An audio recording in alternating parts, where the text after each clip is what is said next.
Thank you. You have sung with great sincerity and a voice of unusual power, which is certainly are two big assets.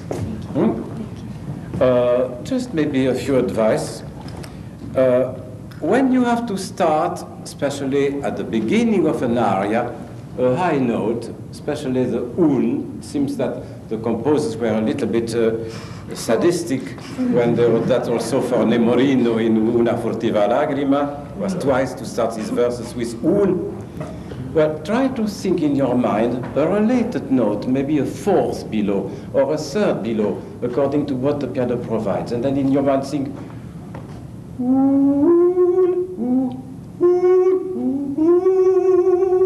try to have the feeling that you have sung something before the note. Do you understand me? I do. Let's see what maybe she can have just before starting. You sing silently, and then there will be a kind of just a little spin, and you have the note. Okay.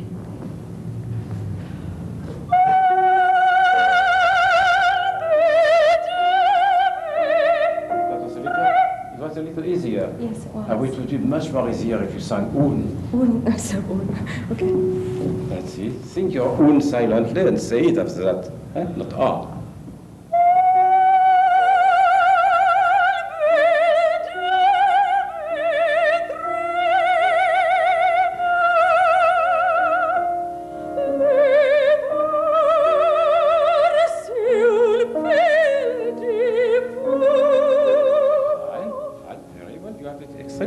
Voice too.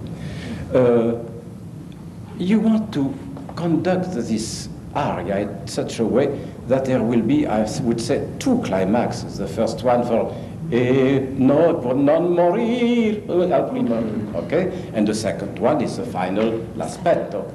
But if you start with already such a power at the beginning, you will have to have, if I dare say, superpower when you come to the climaxes. And besides, it is not something which exists. Butterfly tries to persuade Suzuki that such things will happen one day, un bel dì. When you start to tell a tale to a child, you see, you will say, there was once, and you are going to go whatever to a big ogre or to a dragon or something. You will start with, there was once. There was once. That's the same way that it starts. Let's see whether we can start this way. Fumarse un fil di fumo, a thread of smoke. That what voice will suggest a thread of smoke? A small one. See, and then la nave appare. That's already a bigger subject. You see, but without going to a forte yet. Let's see whether you... Okay. You see, it's a great pleasure to organize the piece we are singing in such a way that it creates constantly a new interest. If you start with forte, where will be the new interest? Oh, but I will say very carefully, un uomo, un piccolo punto, you see. But nevertheless, let's try to organize that so that it grows much more than... so that you don't have to go to the extreme resources of your voice for finishing it. Yes. Yes. Let's see.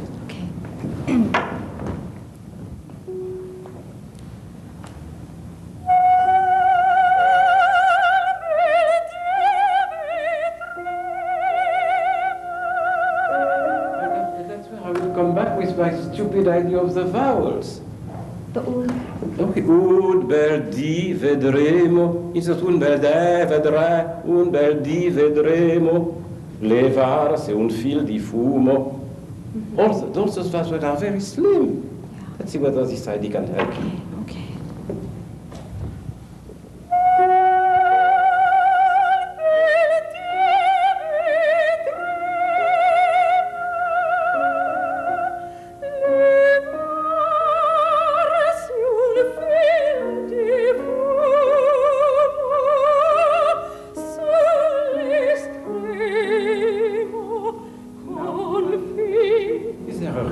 Breathing after l'estremo?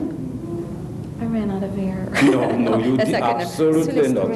You have heard the recording. I Leon okay. Press. Well, this extremely beautiful singer once in a while can make a little mistake. Okay?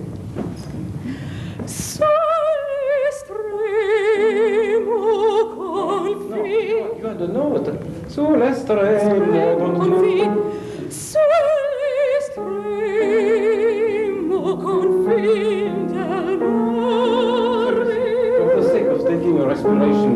You had added a note which is not written. Yeah.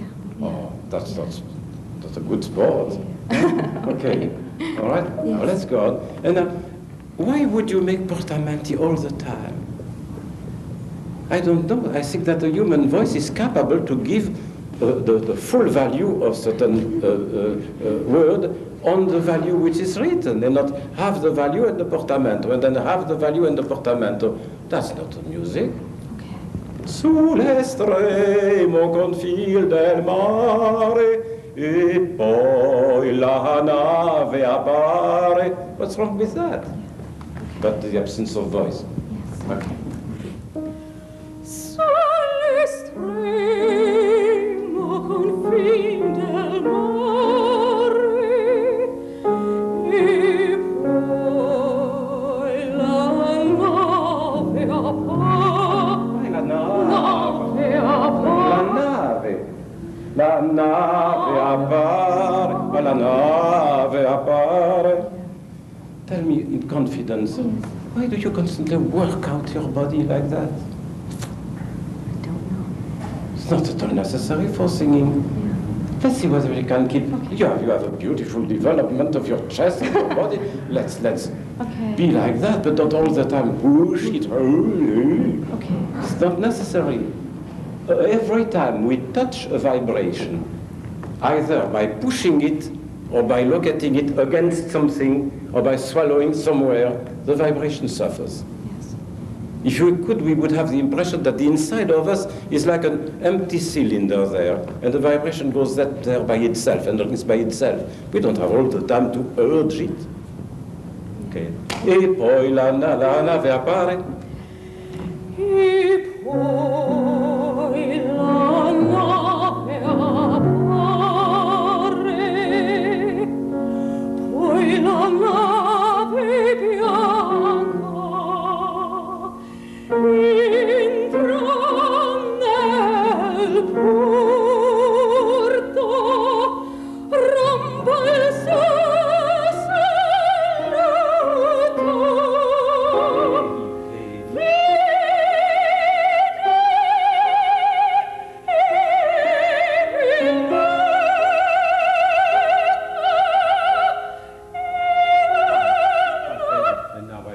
You did to cut because è venuta io. Yes. I don't know, that's a kind of coquetry which consists in tying to a phrase which is definitely finished the first word of the next phrase which has nothing to do with it. Yes. Huh? Yes. That's not logical. Why should you do it? Yeah. È venuto io. Huh? Yes. Fine, you did it now. Yes. But don't tie it, it has no Okay. business being tied. I decided not to do anything. Leontine is done. She It's did. not that. Look, you know, we had a witness. I suppose the name of Toscanini still means something to you. Yes. Well, Toscanini used to say la tradition. Que est la tradition? La dernière, the last bad performance. That's la tradition. Okay. So no, don't go for the. You tell me sometimes we are obliged. You see, I'm proud to have suppressed, to have very really personally contributed to suppressing a high B flat at the end of the aria of Micaela. When I sang in Italian theaters or in South America, later at the Metropolitan, I discovered that Micaela was singing at the end, Vous protégez-moi, ô Seigneur, protégez-moi, Seigneur.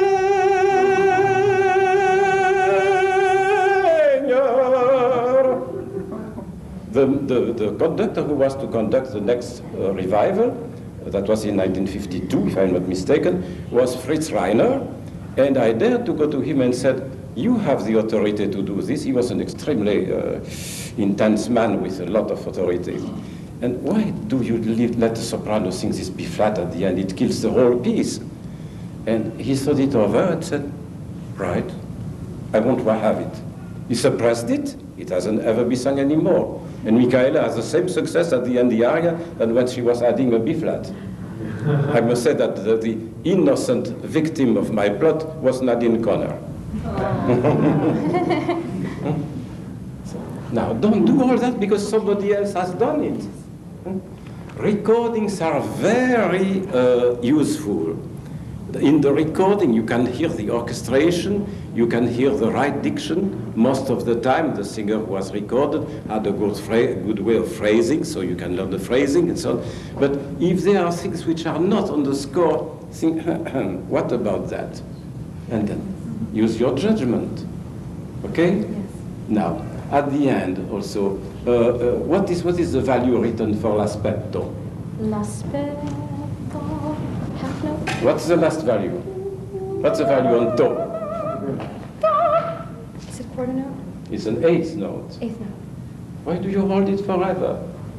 Yeah. L'aspetto. You see, at the end of Visidarte, we are doing the same thing. What is written is perché, signor, perché me ne rimuneri. Così. That was written. And then she paused. Rimuneri, così. He sang. He started all the effect the musician wanted. It's così. Finished. All those things are weakening a piece and not making it stronger. Now, if you think you have a bigger applause by holding the note longer, well, that's your business. But I wouldn't do it. We are not that cheap. Okay? Let's have the ending. Okay. Tienti la tua paura.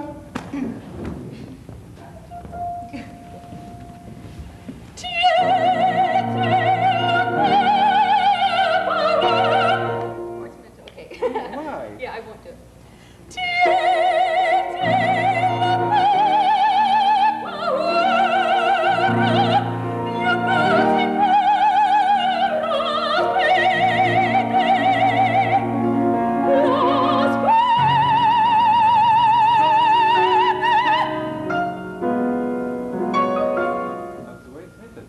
There is even an alternative with l'aspetto, lower octave.